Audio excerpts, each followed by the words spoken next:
I'm Craig Kenneth, a relationship coach and a psychotherapist. Every relationship is different, and every breakup is different. Work with me, and you'll get professional help on your situation. Just click on the link in the description below, or go to my website, askcraig.net.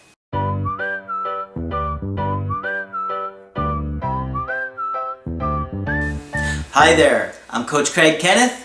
Hi there, I'm Coach Margaret. And today we're going to be looking at black and white thinking. This is real.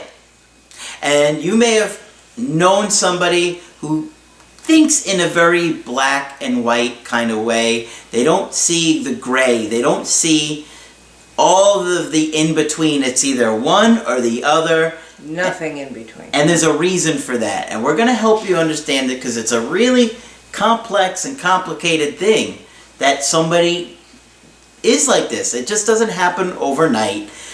It's for no reason. There is a really good understanding of why that happens, and it starts in early childhood. Yes. Of course. Of course. And has to do with your attachment to your mother.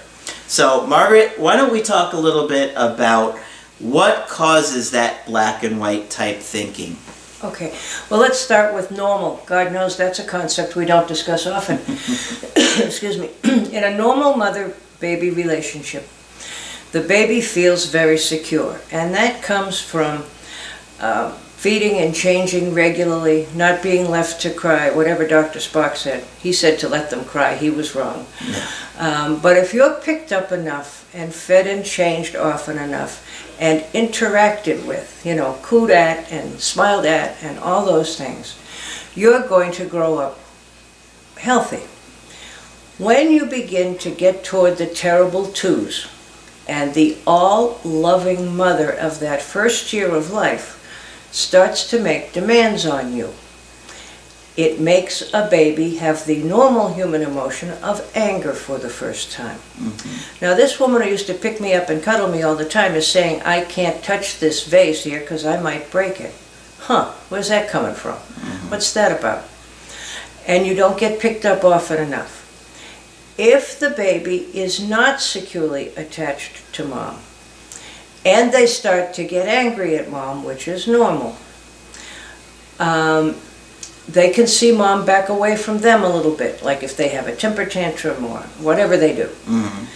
The insecure baby gets really scared that if they get angry at mom, or if mom knows they're angry, she will leave them. So it's a primal fear, right, of I cannot make my caregiver too upset with me because I will die. I will die. She won't feed me and I will die. And this is an instinct. Yes, and this comes in all of us. If things go right, everything's dandy. But if somebody gets stuck at that stage, and it happens more often than you might think, mm-hmm, then things are difficult. What the baby does is they sort of make mother into two people. The good mother who fed them and held them, and the bad mother who made demands on them. And of course, as you get toward two, with the demands of toilet training, there's all kinds of demands.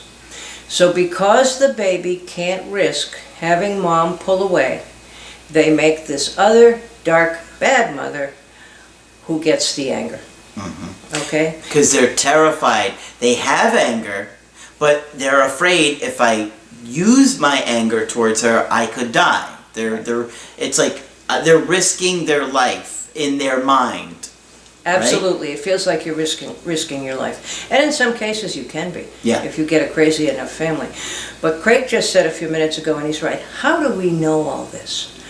We know this because of psychoanalysis, where psychiatrists, when psychiatrists used to be psychiatrists and do psychoanalysis, went back through the earliest stages of life, which can be recalled if they need to be.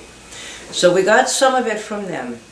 And then we had wonderful psychologists who studied and did experiments of some different kinds on how babies respond and react and what seems to precipitate it.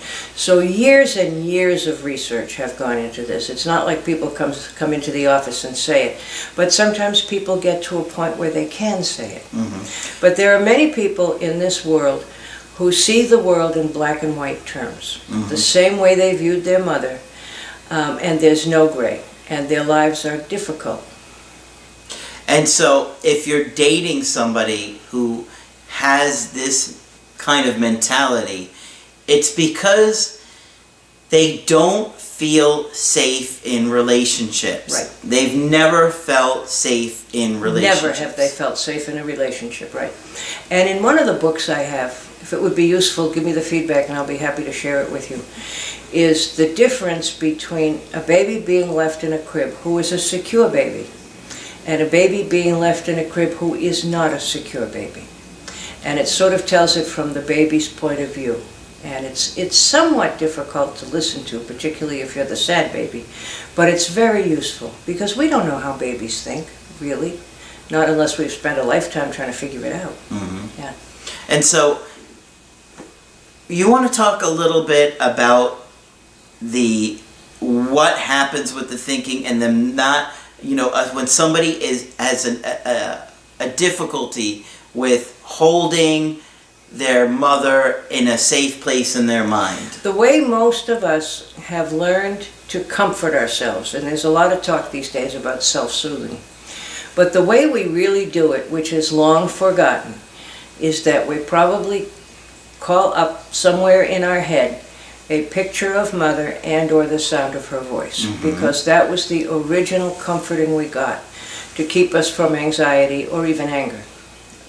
And that is why you guys love listening to my videos, and I know many of you will listen to it, and you'll play it at night. I mean, I have people constantly tell me they just let my playlist play all night long, and they listen to it if they wake up in the middle of the night. Isn't that nice? They hear the sound of my voice, and it comforts them. Yes. Because so that kind of redoes what didn't happen to that poor baby that we're talking about, the one who kind of got left behind. And it happens in chaotic families. I don't think any mother ever grew up saying, I want to mess up my child's relationships as early in his life as I can. No one ever said that. It happens in disorganized, dysfunctional, crazy families. But it makes relationships very difficult for that baby. Yes. Unless something corrective happens. For example, I can think of a case where a child was sent to live with an aunt for a period of time. And she was able to correct that. She didn't have a textbook that said to do that, but the kid said she never felt the same after she came back from the aunt's house, that the world felt safer. Wow. And so a lot of you guys, when you're listening to the videos and you're listening to me and Margaret, you're getting that corrective experience. Right. And that relationship, because I know many of you guys say, I feel like you're my best friend, I feel like you're my brother, I feel like you're my family, and some of you guys are like, you're even like a father figure to me. And for you, it's like a great, great, great, great, great, great, great grandmother. Watch it. Yes. I forgot a few greats. Right, but that is true. And it's a wonderful thing, and it's why therapy works. I can think of a very, very black and white client I had at one time. And I truly didn't know what to do with her. So I called her mother in, which is what I would often do. And what I found out was that she was a failure to thrive. She wouldn't nurse. And one of the reasons seemed to be that the mother was terrified, that she was fragile and that she would break, and she was anxious when she would hold her. The aunt came along, who looked a bit like me apparently, and the minute the aunt held this baby, she would eat. Wow. Yeah. So babies get all kinds of messages from us. And it was fortunate for this client that I looked like the aunt. It probably helped. But the woman did do progressively better in therapy. Right. So, okay, if you are dating somebody that has this kind of black and white thinking, it's going to give you an indication of what their early childhood was really like. Not good. That it was so traumatic and so scary that they probably felt like at certain points they were going to die. Yes. Can you talk about that? Well, we're born into the world, as Craig points out, we don't even have claws. And if we're not fed and protected by, first of all, our mother, because she nurses us, that to be separated from mother or to have mother really angry at us could literally mean that we don't get fed and could die. Yes. Yeah. So there's a lot of major fear in that. Mm-hmm. I hope that was clear, and if it isn't, let us know and I'll try again. Well, you know, the thing that I want them to understand is you want to look at how your partner is, and it can be tough to analyze how they're thinking. And how they function in this world. What sort of a person is this that I'm seeing? Do they function? Do they not function? Can they attach? Can they not attach? Are they a good long-term bet? Yeah, there are all those things you need to know. But when you're with them, they're going to maybe either put you up on a pedestal, right, or they're going to be like, you're horrible, I can never trust you, I can never count on you. Well, and they'll make you all good or all bad, just like they did Mother. And then they will switch it up on you, which is enough to make you crazy. And those folks do that to therapists, too. You're the most helpful, wonderful person I've ever known on Monday. And by Friday, you can be just like everybody else who never liked them. Okay? So it's very difficult. And the task is to not be put off by that and say, you know, that's not true. If I said that, I apologize. That's a reasonable request. But usually it won't be reasonable. It will come from another place. Yeah. The demands of the things that were never met in their life. Right? Right. Okay. So I've got a good email to share with you guys today that I think kind of shows a little bit of this black and white thinking Yes, I think it that does. we're talking about. This is from a woman that I had done a Skype coaching with.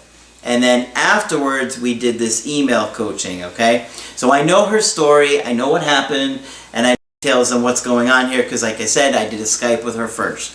So she is in her early 30s and he is in the mid-30s. And they were together for a couple of years. So she was telling me a little bit about his family. She said, both parents were raised in very conservative, strict Christian homes. Mom is all about appearances and wanting to look like life is always together in front of others. Any thoughts about that? Well, clearly that was not quite true. And many times, you know, you'll hear somebody who has some major pathology say, but I came from a great family. You love your family, of course they're great. But sometimes you just know that some things went on that weren't so wonderful. Yeah. There's no perfect family. Yeah. She says, after planning a trip for he and I as a surprise, he found out, I told him a white lie to keep it a surprise, and he accused me of being a liar and dishonest. Now, I'm going to be able to explain the story because I know it well when we talked about it in detail. So I'm just going to read the email first and explain as we go. He said it reminded him too much of his ex-wife and how he couldn't trust her. He has been comparing me to her for months now. He said he couldn't get hurt again, so he broke up with me and he hasn't contacted me since. Now, I know you're got some red flags going off in your mind already. Share what they are, Margaret. Well, because my immediate thought is that behind the ex-wife is the mother. Because you don't get into black and white thinking from your ex-wife. It happens very early in life, really between the ages of 1 and 2. If you hit the terrible 2s and you're able to say no, you've made it. But if you hit the terrible 2s and, you know, it isn't your mother who's getting after you, you're not in good shape. So I would say things had not gone too well for him early on. And of course he may have displaced all those things on the ex-wife. So. Okay, so just to help you guys understand the story a little bit more. What had happened is she thought that her company was going to give away a trip. They had done it before, so she thought she was going to win this trip because she was leading the categories or whatever, and that she was going to take him on this special vacation trip, and she was excited about it. Well, it turned out that the trip was nothing but some rumors by some disgruntled employees. It wasn't really a real trip. They weren't giving that prize away this year. she still wanted to surprise him with it because he thought it was happening. So she bought tickets and set up this trip on her own, and then when they got there, she was going to say, look, this wasn't really won by my work. I wanted to do this for you. I wanted to do something special for you. Mm-hmm. So her intentions were good. She was trying to come from a place of doing something really good. She really loves this guy. They were engaged. And so she was excited. But what happens is he found out she was lying, that she had paid for the trip, but instead of saying, hey, this is really kind of you, I can't believe you've done this for me, which is what she was kind of hoping for, he says, you're a liar, you're reminding me of my ex, I can't be with you, you're lying to me. But the other thing that she had told me on the Skype was that he had massive amounts of trauma with the wife. I remember her telling me that, they have children together, him and his ex-wife, that at some point they were locking themselves in the bedroom because they were afraid the wife was going to come in, or his ex-wife was going to come in there and stab them in their sleep. Dear Lord. Now, I know you had some other thoughts about that as well. Well, given the response from him, I thought it was his trauma rather than his children's trauma. And I certainly entertained the notion, I won't say believed, that much of this had happened to him. And he may have married somebody just like like Mom rather. So that's how I thought about it. So this guy's in real trouble, I think. The other thing that has puzzled me from the beginning is why he called her company. Yes, I don't know if I explained that properly, but he called her company to thank them for this prize, this trip, which I thought was bizarre too. Yes. And we still don't know why he did that. Right. But once he found out, maybe he suspected she was lying? Maybe. But once he found out it was a lie, instead of saying, well, thank you, the lie was to hide the fact that it was a big surprise trip. All he cared about was that she lied. Right. He didn't care about what so much, but that she lied. That made her just like whatever other destructive women there were in his life. Yes. And that's the black and white thinking we're talking about here. So let me go on. Okay. She said, I remained calm. He cried through the entire conversation.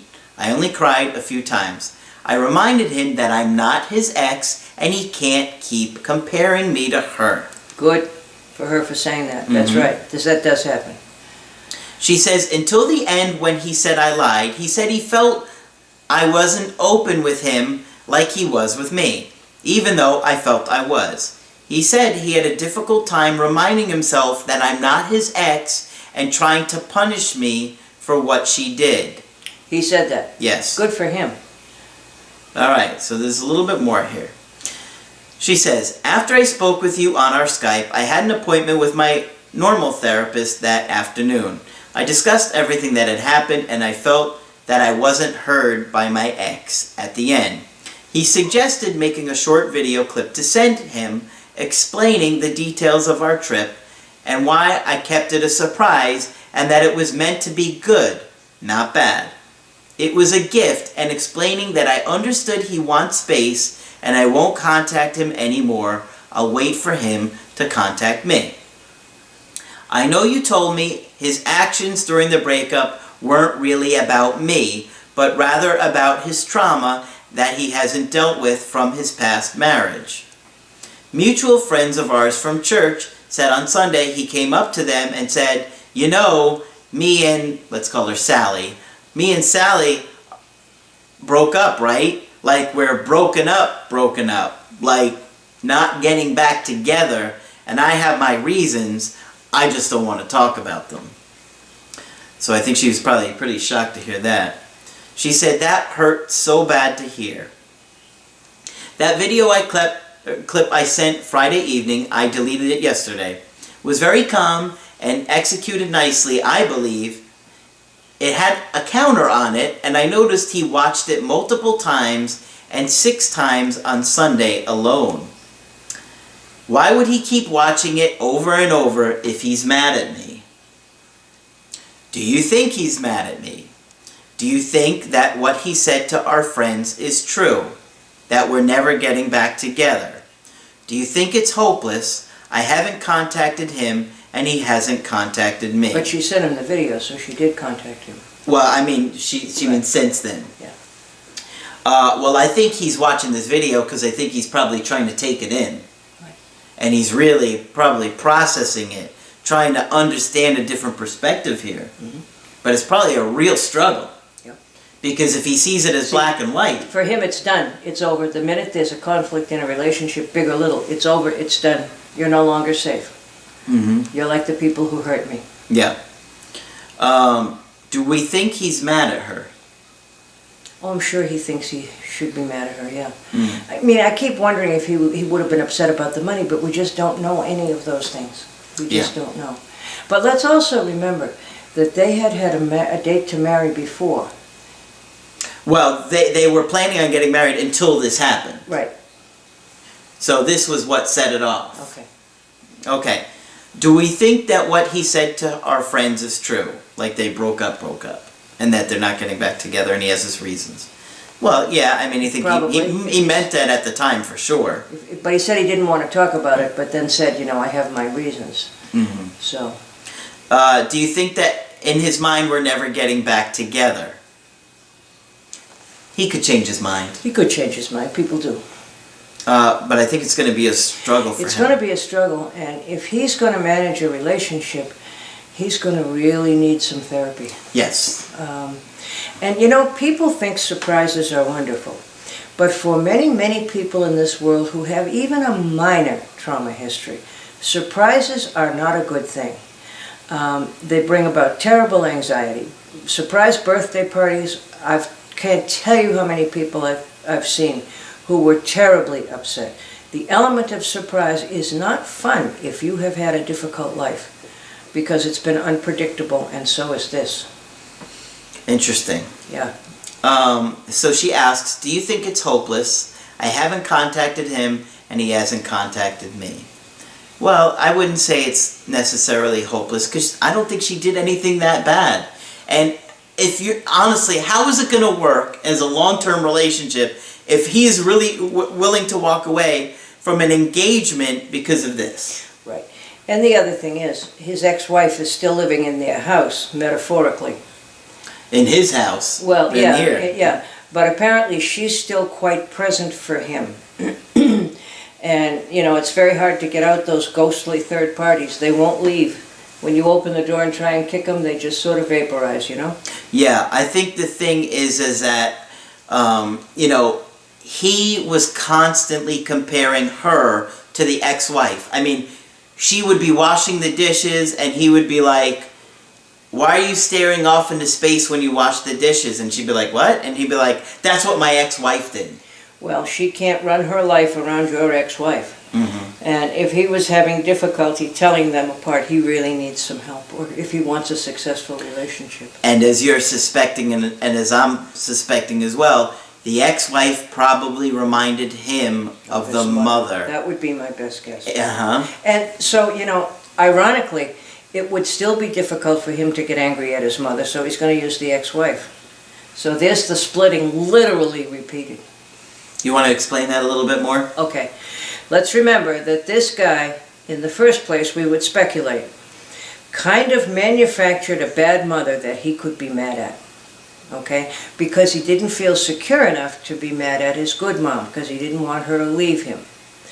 So now he's putting his anger on the ex-wife, still avoiding putting any anger on his mother, mm-hmm. I would guess. Mm-hmm. So he's continuing to split the world, into good and bad. And it doesn't work in relationships at all.